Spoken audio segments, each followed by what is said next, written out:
In the quiet residential neighborhood of Newton, a suburb of Boston, early summer sunlight gently illuminated the rhododendrons blooming in Emily Wilson's front yard. The white colonial-style house, though proud of its 80-year history, was impeccably maintained, exuding the elegance of the area's upper class. Since losing her husband 3 years ago, Emily had been living a quiet life here with her 12-year-old son, Jacob. On this Sunday afternoon, Emily was busy preparing lunch in her spacious kitchen. In her island kitchen, equipped with Williams-Sonoma cookware arranged in perfect order, she skillfully prepared lobster Benedict. Jacob, having finished his homework, was relaxing in the living room. His profile, so similar to his father's, made Emily's heart tighten with nostalgia for a moment. The doorbell rang, and Patricia and Lindsay arrived. "Sorry we're late," Lindsay said as she pulled her fiancé Michael in with her. Patricia was dressed in a high-end designer dress, looking more elegant than usual. Her straight posture reflected the refinement cultivated in Boston's high society. "Michael, thank you for coming today," Emily welcomed him warmly. A rising star cardiac surgeon at Massachusetts General Hospital, he acknowledged her with a modest smile. Beside him, Lindsay beamed proudly. She, a nurse, had met Michael during an emergency surgery. As the meal began, conversation naturally turned to wedding preparations for the ceremony 2 weeks away. The grand ballroom at the Four Seasons Hotel Boston. A guest list exceeding 200 people. A $500,000 budget. As the details became more concrete, Emily didn't miss the subtle clouding of Patricia's expression. The scale of the wedding clearly exceeded the family's financial means. "Lindsay, what about your new home?" Patricia suddenly brought up. "We're looking at properties in Beacon Hill." As Lindsay spoke, Patricia nodded with satisfaction, saying, "Yes, that area would be suitable." Everyone knew these properties were beyond the young couple's combined salaries. Emily quietly sipped her tea. She wanted to avoid the topic of her late husband's estate management. Since his death, the fact that she and Jacob were the main inheritors, with Lindsay receiving no inheritance, had cast a subtle shadow over the family. Patricia seemed particularly displeased about the large trust fund set up for Jacob's education. The occasional glances she cast contained obvious dissatisfaction. "Jacob, how are your grades at BBN?" Michael tried to change the subject. "I won the tennis tournament last week," Jacob replied, and while Lindsay smiled kindly at him, Patricia showed no interest.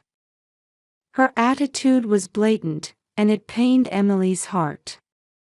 As lunch was ending, Patricia approached Emily, saying, "I need to discuss something about the wedding expenses." Emily keenly sensed the tension in her voice. Jacob, seeming to notice the change in his mother's expression, quietly disappeared to his room. "Actually, about Lindsay's new home." Patricia's voice trembled. Emily felt her spine freeze, anticipating what was coming next in this conversation. 2 weeks until the wedding. Could this tension hold until then? She stood by the window and let out a deep sigh. On the top floor of the Four Seasons Hotel Boston, morning sunlight streamed into the bridal suite overlooking the Back Bay skyline. A pristine Vera Wang dress, carefully selected by the wedding planner, stood proudly before a full-length mirror. The crystal chandelier cast delicate shadows on the dress's lace. 10 a.m. 2 hours until the ceremony. Lindsay, lift your chin a bit, the makeup artist gave detailed instructions while Lindsay Wilson sat nervously in her chair. Beside her, Patricia paced restlessly, her high-end mother-of-the-bride dress swaying elegantly with her movements. "Mother, why don't you sit down?" Emily suggested gently, holding a porcelain cup of chamomile tea. However, Patricia pretended not to hear and walked toward the window. Emily noticed her fingertips trembling slightly. Something had been off about her mother's behavior since morning. In the corner of the room, Jacob stared at his smartphone. Dressed in a navy tuxedo, he looked like a little gentleman. His expression, as the ring bearer responsible for carrying the rings during the ceremony, showed a mix of anxiety and pride. His occasional glances toward his grandmother Patricia seemed to carry a hint of fear. "The hair and makeup will be done soon," the makeup artist announced, when Patricia suddenly declared, "I need to check the rings." Her voice carried an unusual urgency.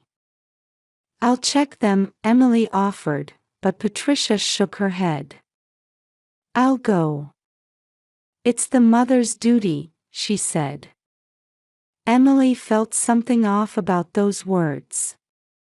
Patricia's voice had an unnatural ring to it, as if reciting prepared lines.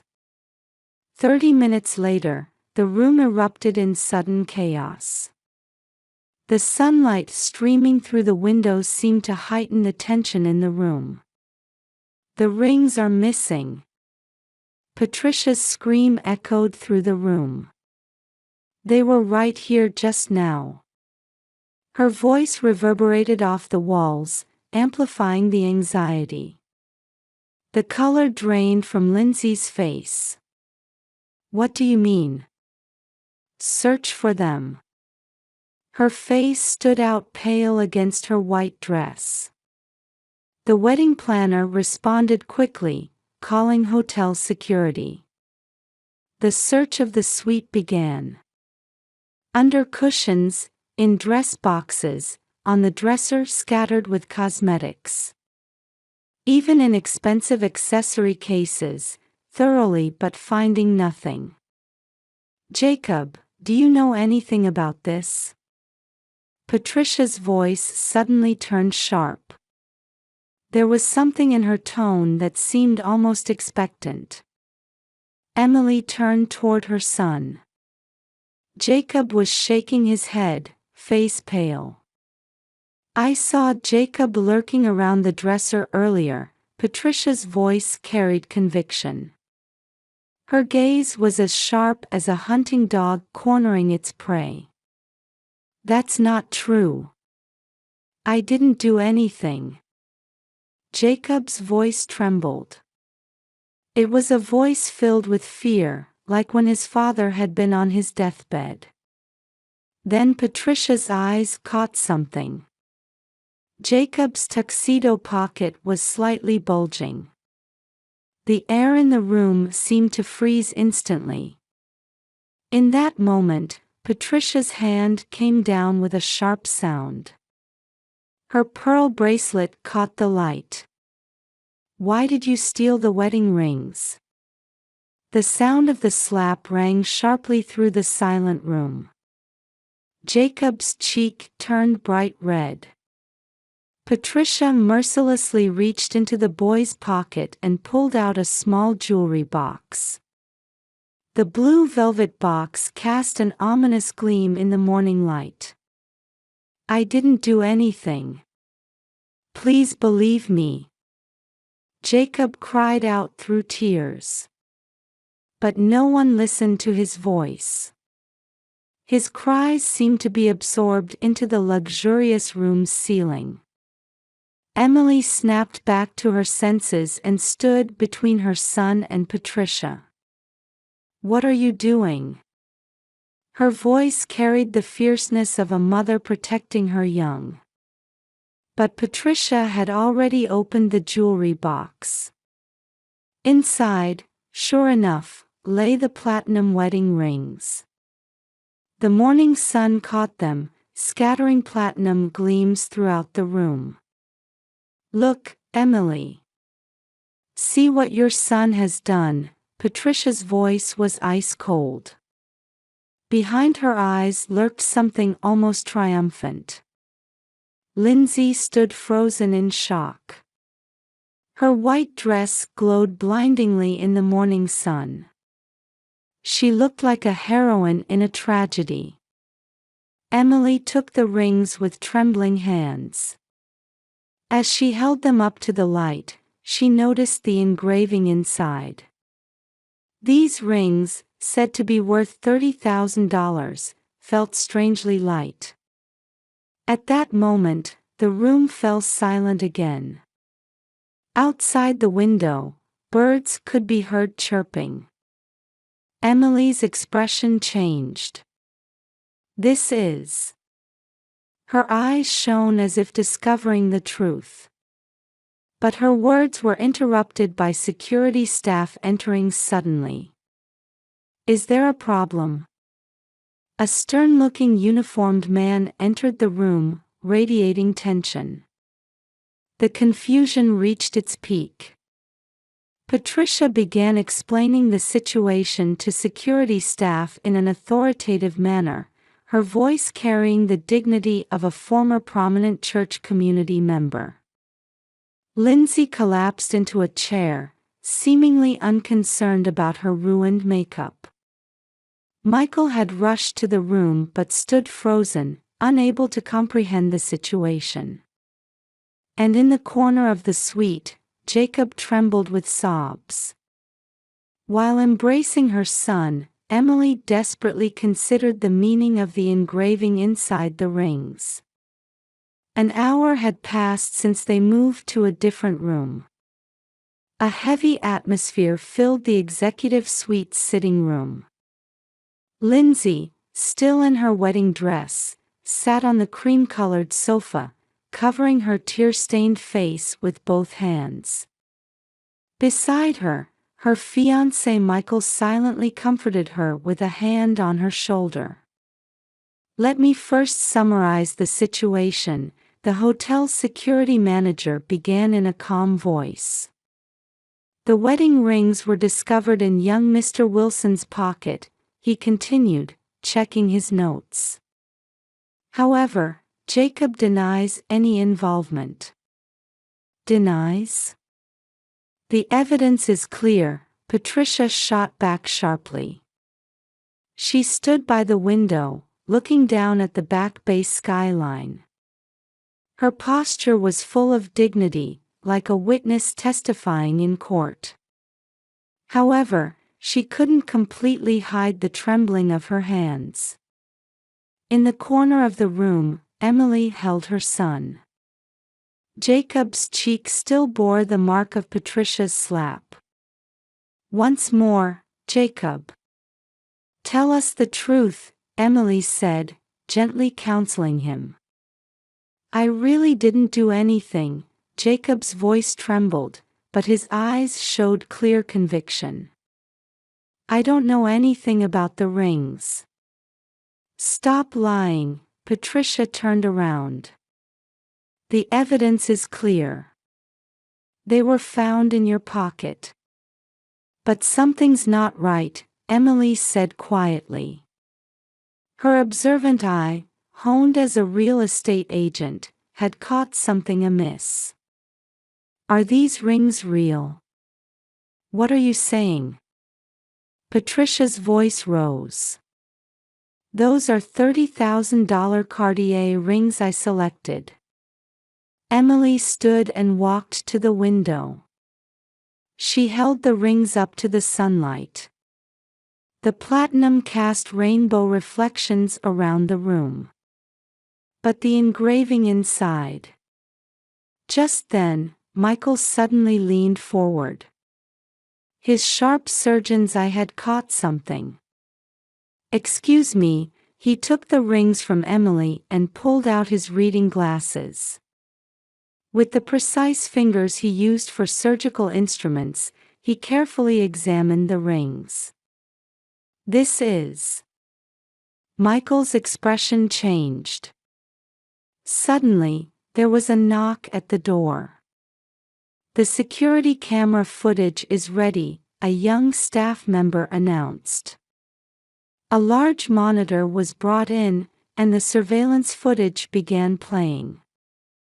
Lindsay looked up. Her white dress cast an unnatural glow under the fluorescent lights. The footage showed the bridal suite around 9:30 a.m. Patricia entered the room and moved toward the dresser. And then... "Wait," Emily spoke up.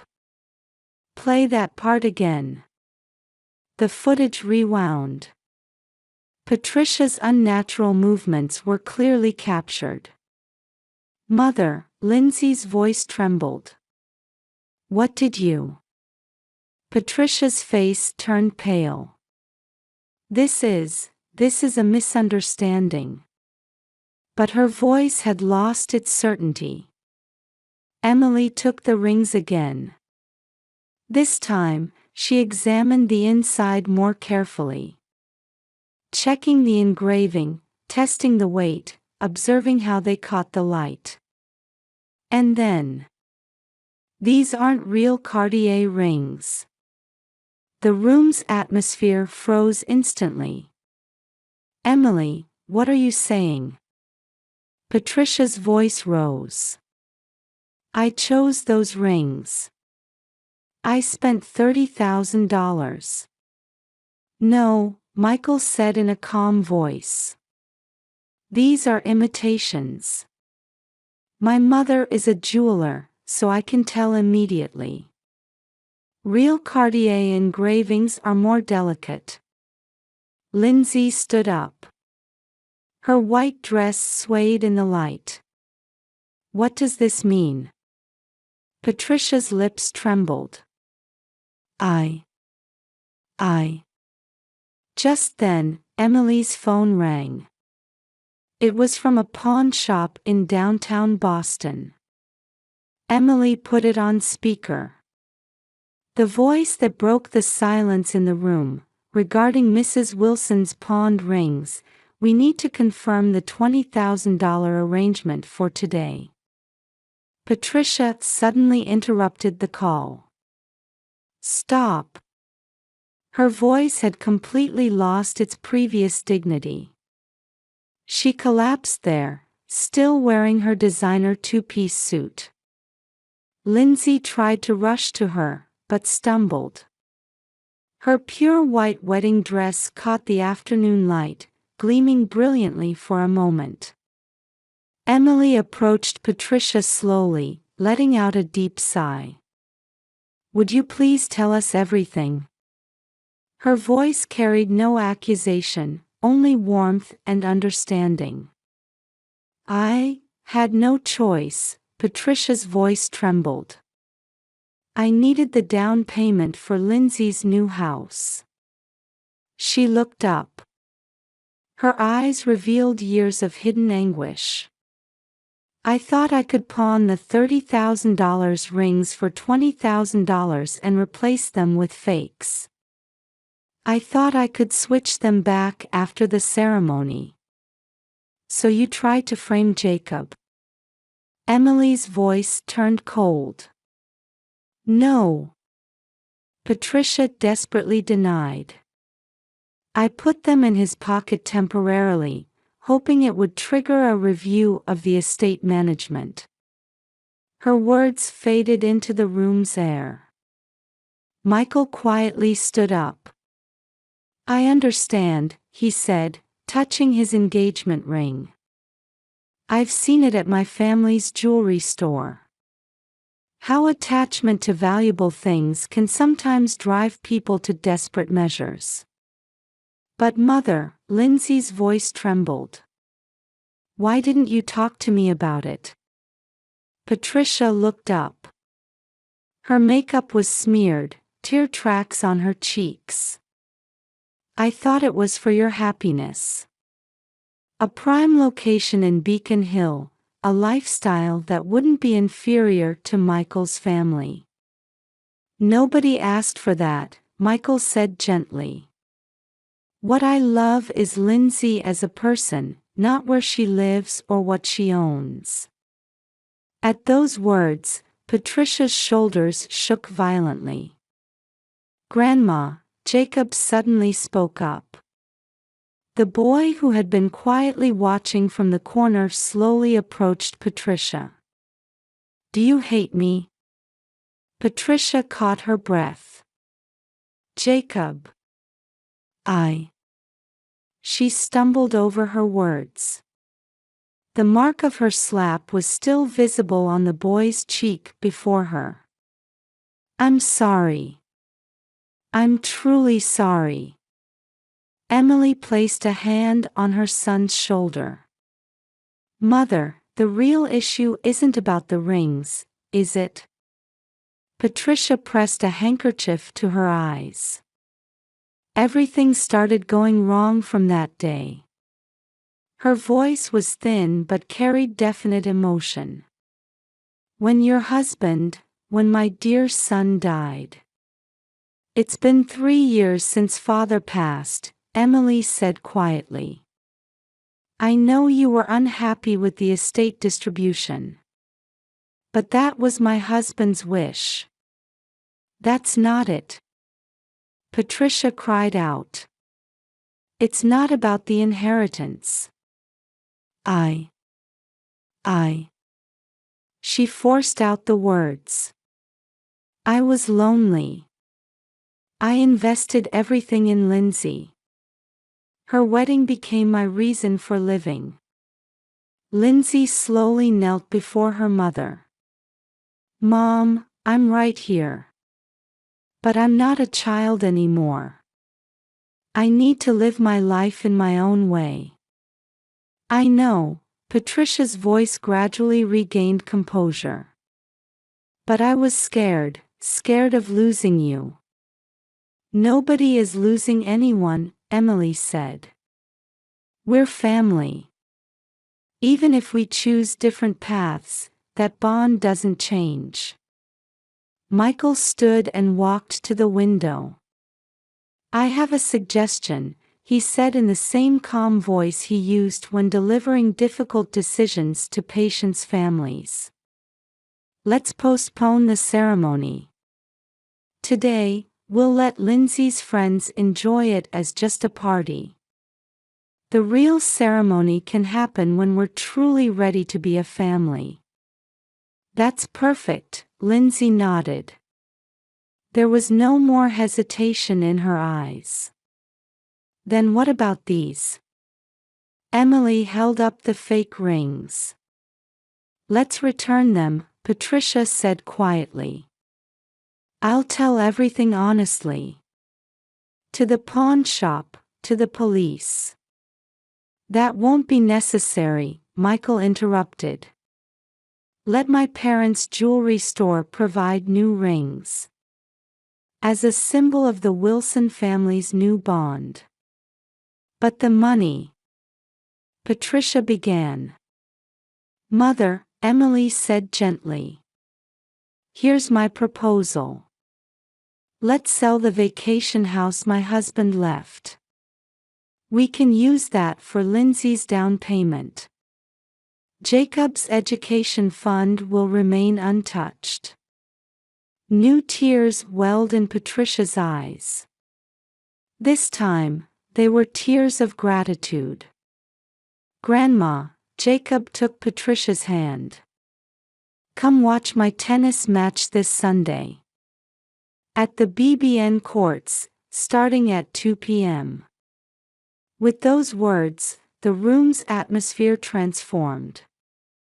Like a taut string slowly unraveling.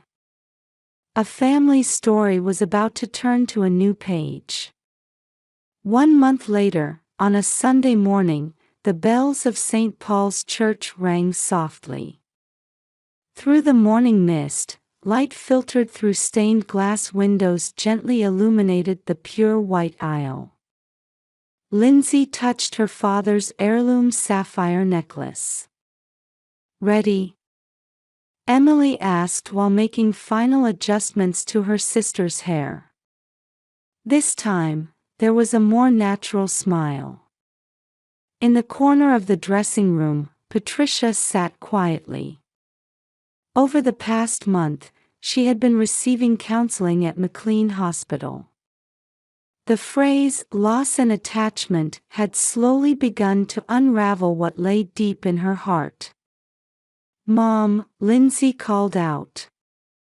"Will you help me with my veil?" Patricia slowly stood up. The new wedding rings gleamed in her hand.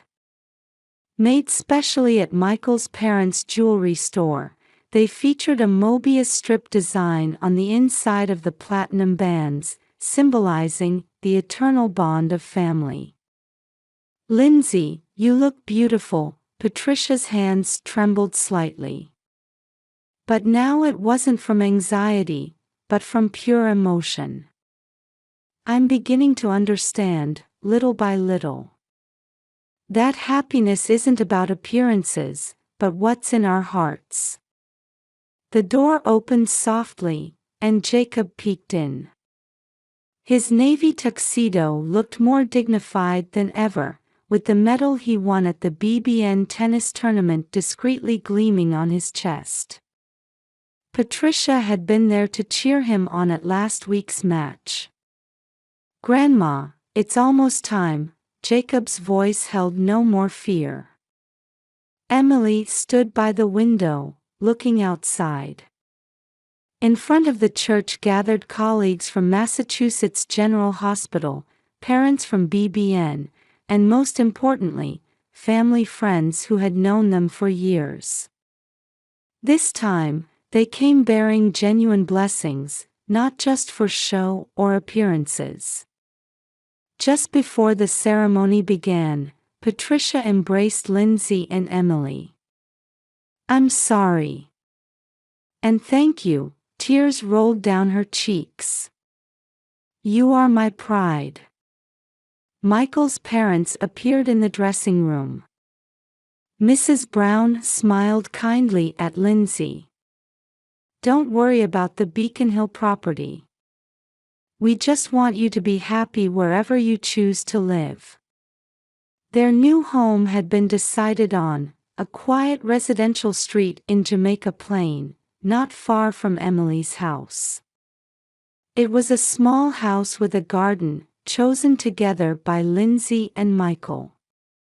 The funds from the sold vacation house would help with the down payment.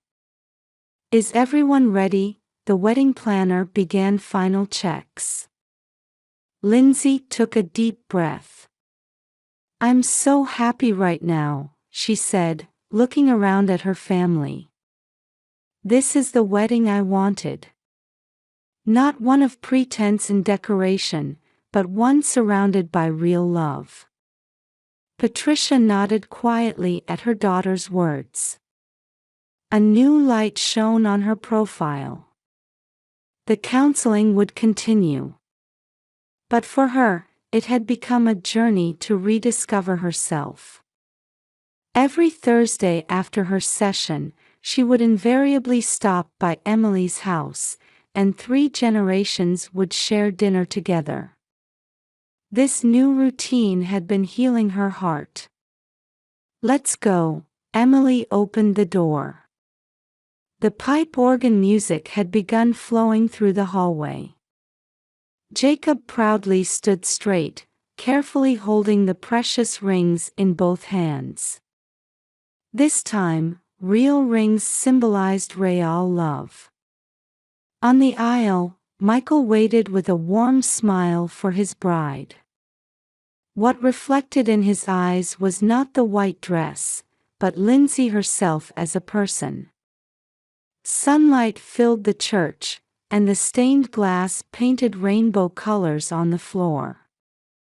A new family story was about to take its first sure step forward.